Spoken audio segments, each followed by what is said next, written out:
Ayan guys, gagawa tayo ngayon ng chicken butter. Napakasimple po ang ating recipe.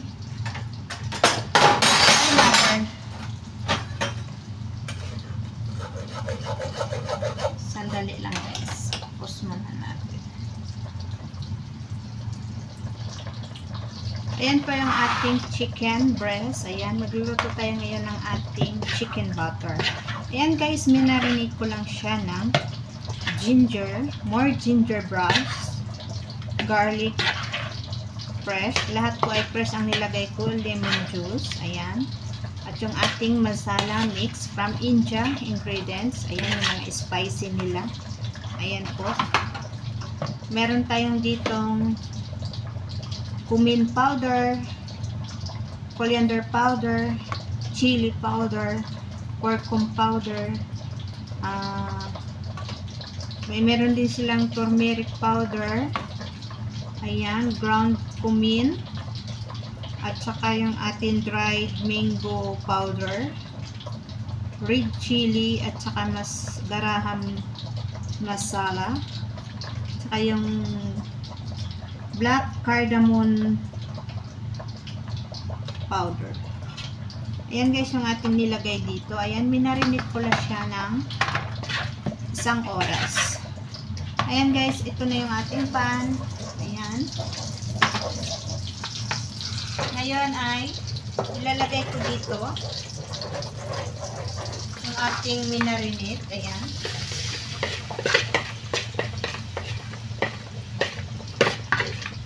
Ayan, ipakan muna natin ang ating chicken.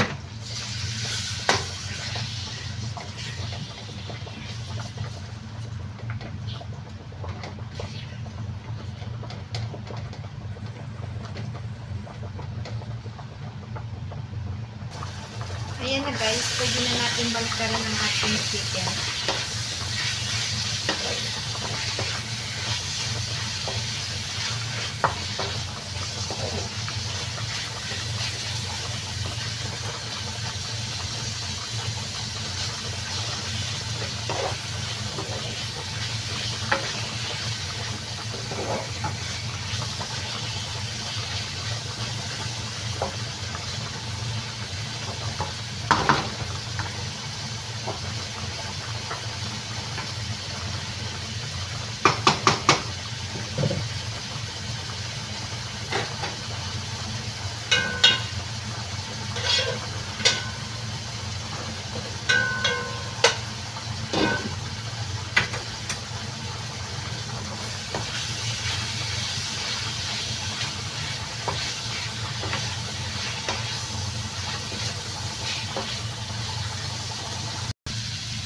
And guys, okay na guys ang ating chicken. Pwede na natin siyang tanggalin.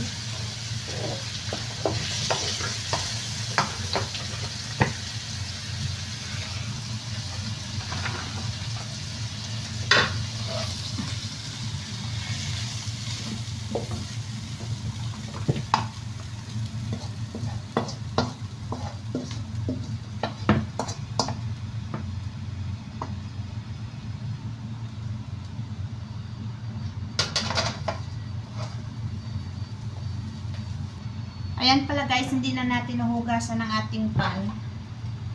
Oh, parang musok na guys.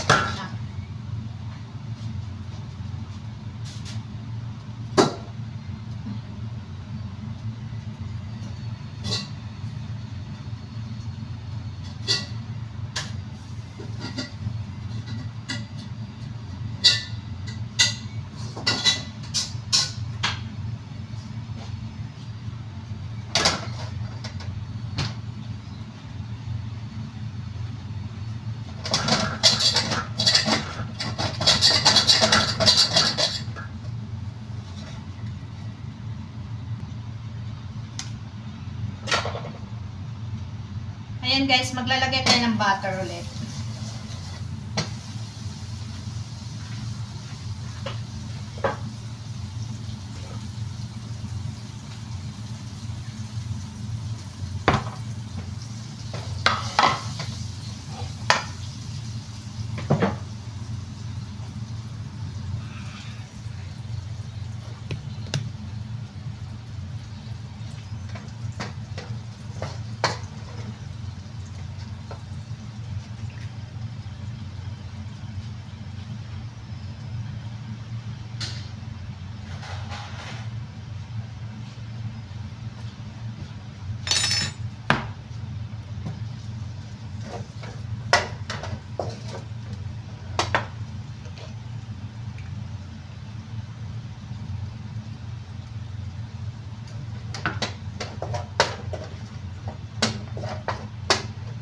Ayan guys, ilalagay ko na yung ating onions. Ayan.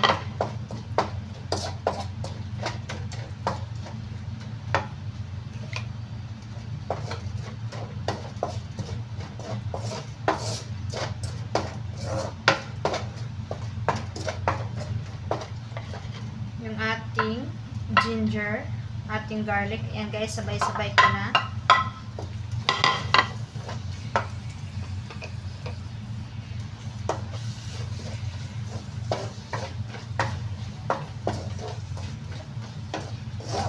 Ayan guys, nagtataka kayo bakit sinabay-sabay ko na kasi igigisa ko lang naman ito para lumabas lang yung aroma ng ating mga spice.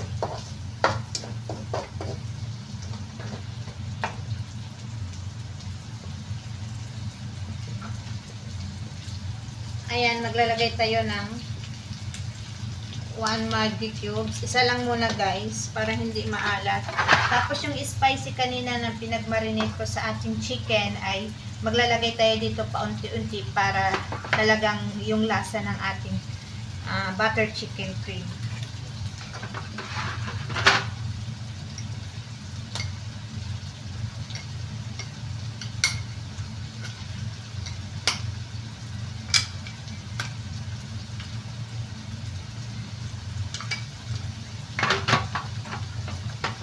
Guys, maglalagay lang tayo ng paunti-unti. Huwag natin damihan kasi yung ating minarinate kanina na chicken ay marami na rin.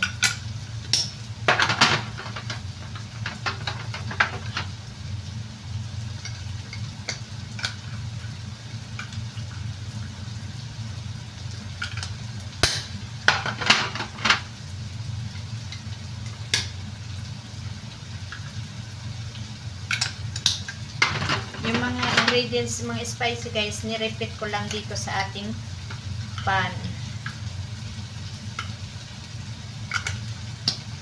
Manitan lang to guys ating chili. Hindi ko nalalagyan siya para hindi naman tayo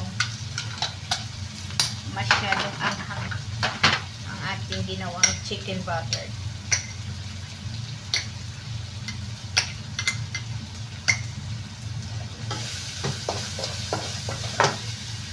Ayan guys, super bango na.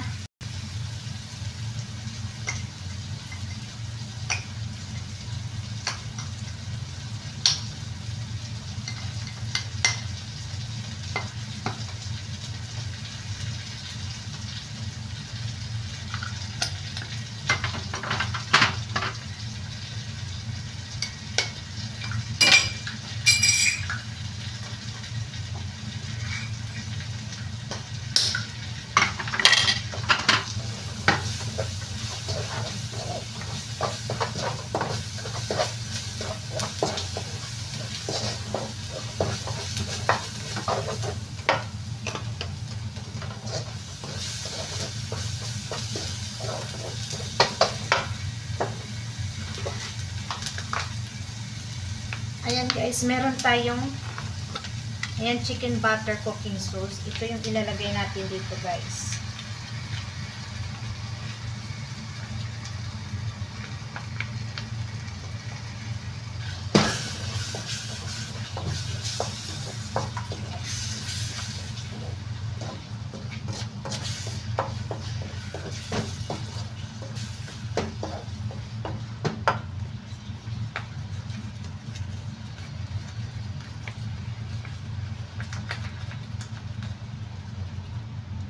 Ayan guys, meron tayong cashew nuts. Ayan, ilalagay natin dito ang mga 1 cup siguro. Ayan, 1 cup na cashew nuts guys, nilagay ko. Ayan, hayaan ko lang siya guys ng mga 5 minutes siguro sa ating apoy. Tapos palamigin natin, saka natin siya i-blender. Ayan guys.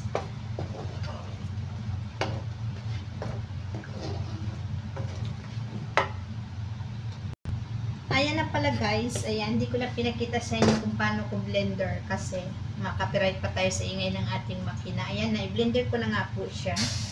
Ito na yung ating sauce. Yung ating pinakamasarap na chicken butter.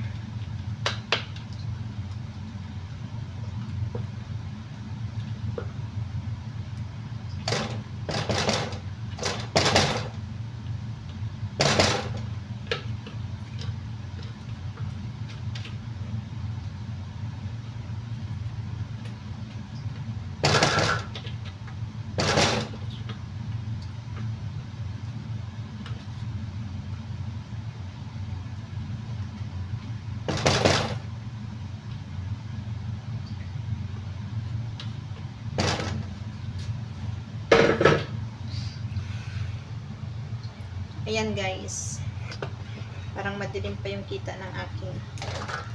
Yan siya. Initin natin siya. Ayan, yung last natin ilalagay ang ating cooking cream.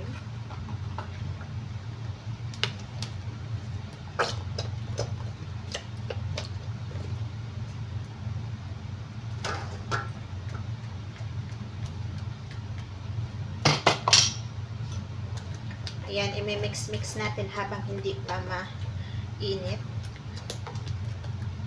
Siyempre guys, ilolo natin yung ating apoy.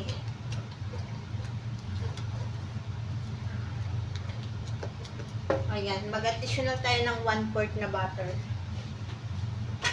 Ayan. Kasi ito guys, 100 grams. Kanina, ginawa ko na yung 50 grams ang iba. Ayan. Konti lang ako guys, para syempre yung ating sauce ay hindi magdikit-dikit. Ayan.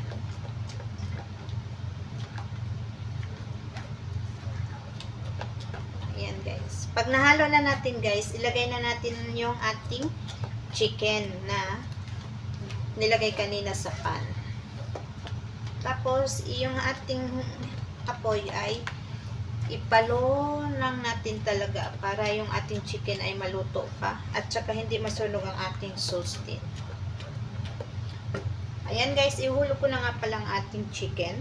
Ayan.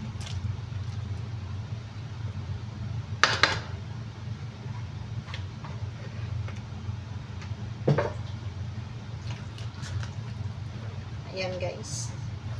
Ready to serve na ito pag uminit na guys. Ayan guys, thank you for watching.